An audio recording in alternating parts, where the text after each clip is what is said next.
Welcome back everybody, my name is Nick930, and to celebrate the upcoming release of Just Cause 4, I wanted to share with you the complete history of Just Cause.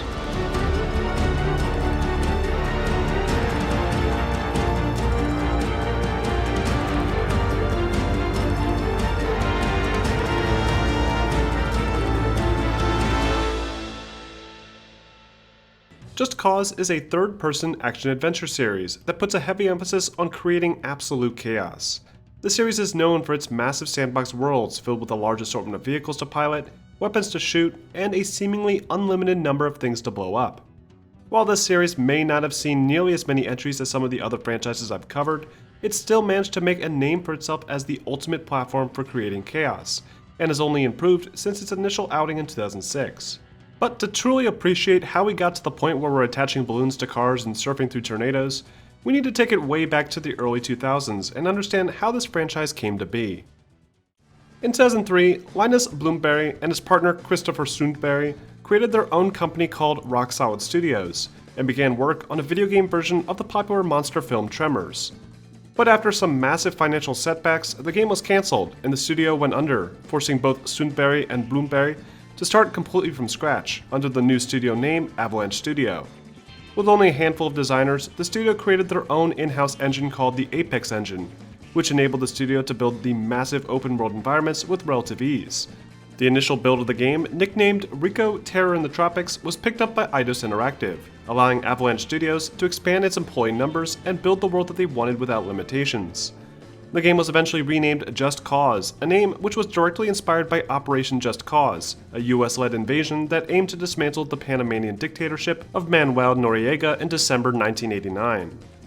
In Just Cause, players take on the role of Rico Rodriguez, a Mexican-born CIA operative tasked with bringing stability to a fictional string of islands called San Esperito by causing absolute chaos and unseating the dictator in charge.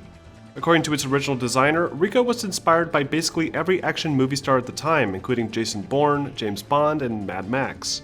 He's your typical male protagonist lead role for an action game, with a bit of a sarcastic edge, and aside from being one of the very few Latino protagonists in the video game industry, is an otherwise unremarkable lead role. His partner, Tom Sheldon, is essentially the exact same character as Sully from the Uncharted games, giving instructions to Rico over the headset while sitting back smoking cigars and loose-fitting summer shirts. He's even voiced by the same voice actor, at least in the first game. The original Just Cause has players parachuting onto the island as they attempt to overthrow the local dictator, Salvador Mendoza, who is rumored to have access to nuclear weapons. To accomplish this, players complete various missions, often requiring a lot of explosive action and gunplay as they ally up with the local resistance fighters to destabilize the corrupt regime. The story is generally just a device to keep the action relevant and is often given a backseat to the gameplay. Inspired heavily by the open-world sandbox environments of the popular Grand Theft Auto 3, Just Cause gives players free reign of a massive island, filled with vehicles, weapons, and explosive opportunities. To progress the storyline, players can travel to various mission start locations and complete objectives, often requiring the player to attack enemy strongholds and destroy key targets. When not completing missions, players can freely roam the environment, evading local hostile militia and assisting resistance fighters to gain their trust. Causing chaos in the world can result in a heat level increasing, which greatly resembles the police star system used for the Grand Theft Auto series. If a player managed to obtain higher heat levels, then more difficult enemies would arrive on scene, with more powerful vehicles and weapons. The player's goal is to ultimately take control of the island chain by completing side missions, main story missions, and helping the resistance take control away from the local dictatorship. But it's easy to be distracted by the non-stop insane action and stunts along the way. Players can accomplish all this with an expansive moveset, like running, jumping, swimming, driving vehicles, and best of all, skydiving and parachuting across the massive world. Players can control around 80-some vehicles, including cars, trucks, bikes, and even planes and helicopters. To help push the insanity further, players can even climb out of these vehicles as they're moving, surf along the rooftop, and jump to other nearby vehicles.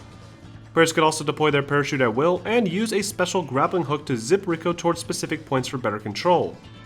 To make access to all these tools and vehicles easier, players can acquire help from the agency and issue in various vehicle drops after completing certain missions. Various checkpoints are spread out across the world, allowing players to store their favorite vehicles, heal themselves, and reload their total ammunition, with various new weapons and crazy vehicles being made available as the player progresses further through the game's story. The entire game is an over-the-top parody both of United States foreign policy during the 20th century and Western action movies in general. Visually, Just Cause wasn't the most technically impressive game of its time, While it did sport an absolutely massive open world environment complete with a full day-night cycle and some seemingly impressive lighting effects for the time, the game's actual world felt empty. NPCs barely reacted to anything, and the physics were lackluster. Animations were especially poor, with characters in-game still failing to move their lips during conversations. Most major gaming journalists at the time felt the world of Just Cause was underutilized, with boring, repetitive side activities and a lack of polish that resulted in several bugs, especially with the less than stellar PlayStation 2 version of the game. And while the PC version was received better, it overall wasn't the crowd pleaser Avalanche Studios had hoped for, and the studio would begin splitting their efforts between the Hunter franchise and a Just Cause sequel several years later. After the subpar performance of their first game, Avalanche Studios sat down and began brainstorming what they could do to improve on their new franchise.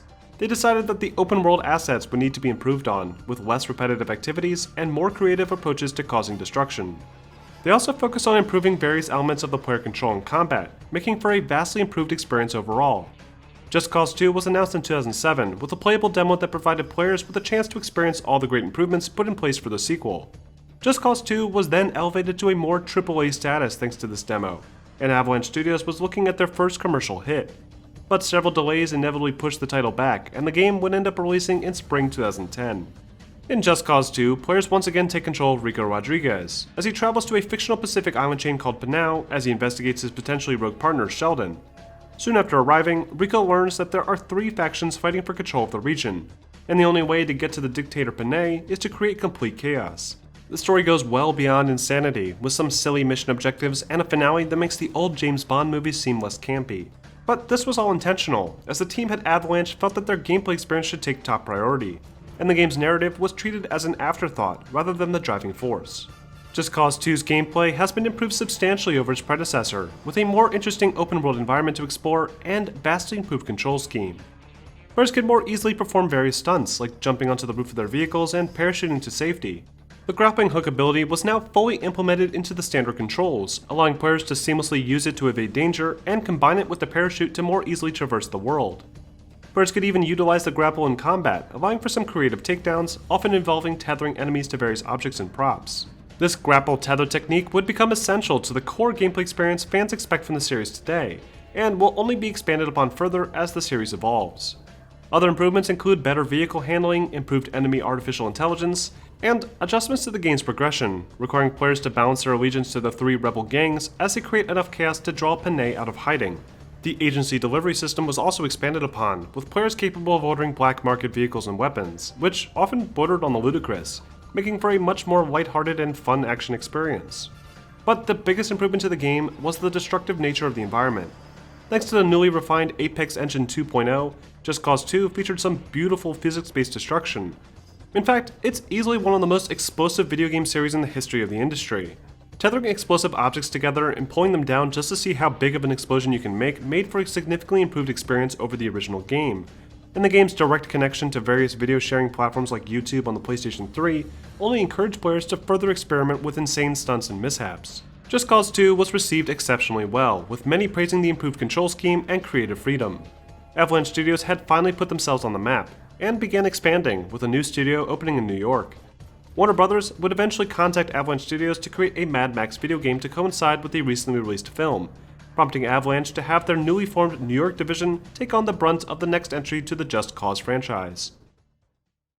Just Cause 3 would begin its development in 2012, with Avalanche taking note of various user-made modifications to their previous Just Cause 2, and even hiring the lead developer behind the popular Just Cause 2 multiplayer mod. To improve their upcoming title even further, they hired some of the developers who had worked on the Burnout franchise, in hopes that they could fix the sloppy control scheme for the game's vehicles. After its initial announcement in 2014 and subsequent hype build-up throughout the year, Just Cause 3 finally released on the next-generation platforms at the tail end of 2015. In Just Cause 3, players return to the role of Rico Rodriguez, who this time is more human than before. The story explores Rico's backstory slightly, which helps considering Just Cause 3 takes place in his Mediterranean homeland of Medici. Rico is once again thrust into a civil war, with rebels fighting to regain control from a ruthless dictator named General Sebastiano di Ravello. For the most part, the story is the same as the last 2 games, with players completing various chaos-based missions in order to draw the dictator out of hiding. But the overall tone has shifted slightly, with the goofiness of Just Cause 2 being downplayed slightly in favor of a more serious story. But thankfully, the gameplay remains just as chaotic and ridiculous as before, with popular elements from the series being expanded even further thanks to improvements to the game's control scheme, combat, and Rico's access to destructive gadgets. Players can now link multiple grapple tethers simultaneously, allowing for even more creative opportunity. Rico is also armed with an infinite amount of explosive charges, which can be placed wherever the player chooses and detonated remotely. Players were also given a new form of transportation by means of a wingsuit, which, combined with the parachute and grapple slingshot technique, allowed for significantly improved traversal throughout the game world. Other improvements include an expanded inventory, improved black market system, and a new modification mechanic, allowing players to upgrade Rico through a skill tree to improve his abilities. This, along with the expansive new open world environment, culminated into one of the most ambitious Just Cause titles to date. But unfortunately, this wasn't something the New York branch of Avalanche was prepared to handle. Just Cause 3 was plagued with technical problems, mainly performance, which suffered considerably across all platforms. Many players discovered that the built-in DRM used to protect the game from piracy resulted in excessively long load times, and various other performance-related issues, prompting Avalanche to release a statement. The game received mixed reviews, with many praising the game's expanded gameplay design, but knocking it for its poor technical stability. During Xbox's panel at E3 2018, Avalanche Studios announced the fourth entry to the series, Just Cause 4, which aimed to not only avoid the technical problems of the previous game, but also significantly bump the insanity of the franchise through the roof, with its inclusion of weather-based physics beyond anything seen in a game up to that point. In Just Cause 4, players will travel to the fictional South American country of Solis, and once again need to wage war against a powerful dictator. This new dictator, Abrielo Morales, runs a massive paramilitary called the Black Hand, which apparently has links to both Just Cause 1 and Just Cause 3, in what seems to be like the first attempt to bridge the titles together. The gameplay will continue to build off the smooth functionality of the past two entries, only with more tools and more open world elements to challenge the player. New massive storms will appear in the game world, with a tornado being available to wingsuit through at all times, and things like grapple tethers and balloons being made available for insane creative combinations of chaos and mayhem. Other weather includes extreme blizzards and massive sandstorms, all of which will require different approaches by the player to master. Avalanche also wants to expand further on the franchise's artificial intelligence, with enemies reacting more realistically and providing an increased challenge to the player. It'll be interesting to see how this next title fares, especially considering the insane amount of dynamic physics-based objects and rendering, and I'm really looking forward to pushing the limits of insanity with the newly refined world of Just Cause 4. But what do you guys think? Are you guys excited for Just Cause 4? Which game in the series was your favorite? Let me know in the comments section, and be sure to stay tuned for detailed comparisons and a full review in the coming week. Also, don't forget to like and subscribe for more videos posted every week.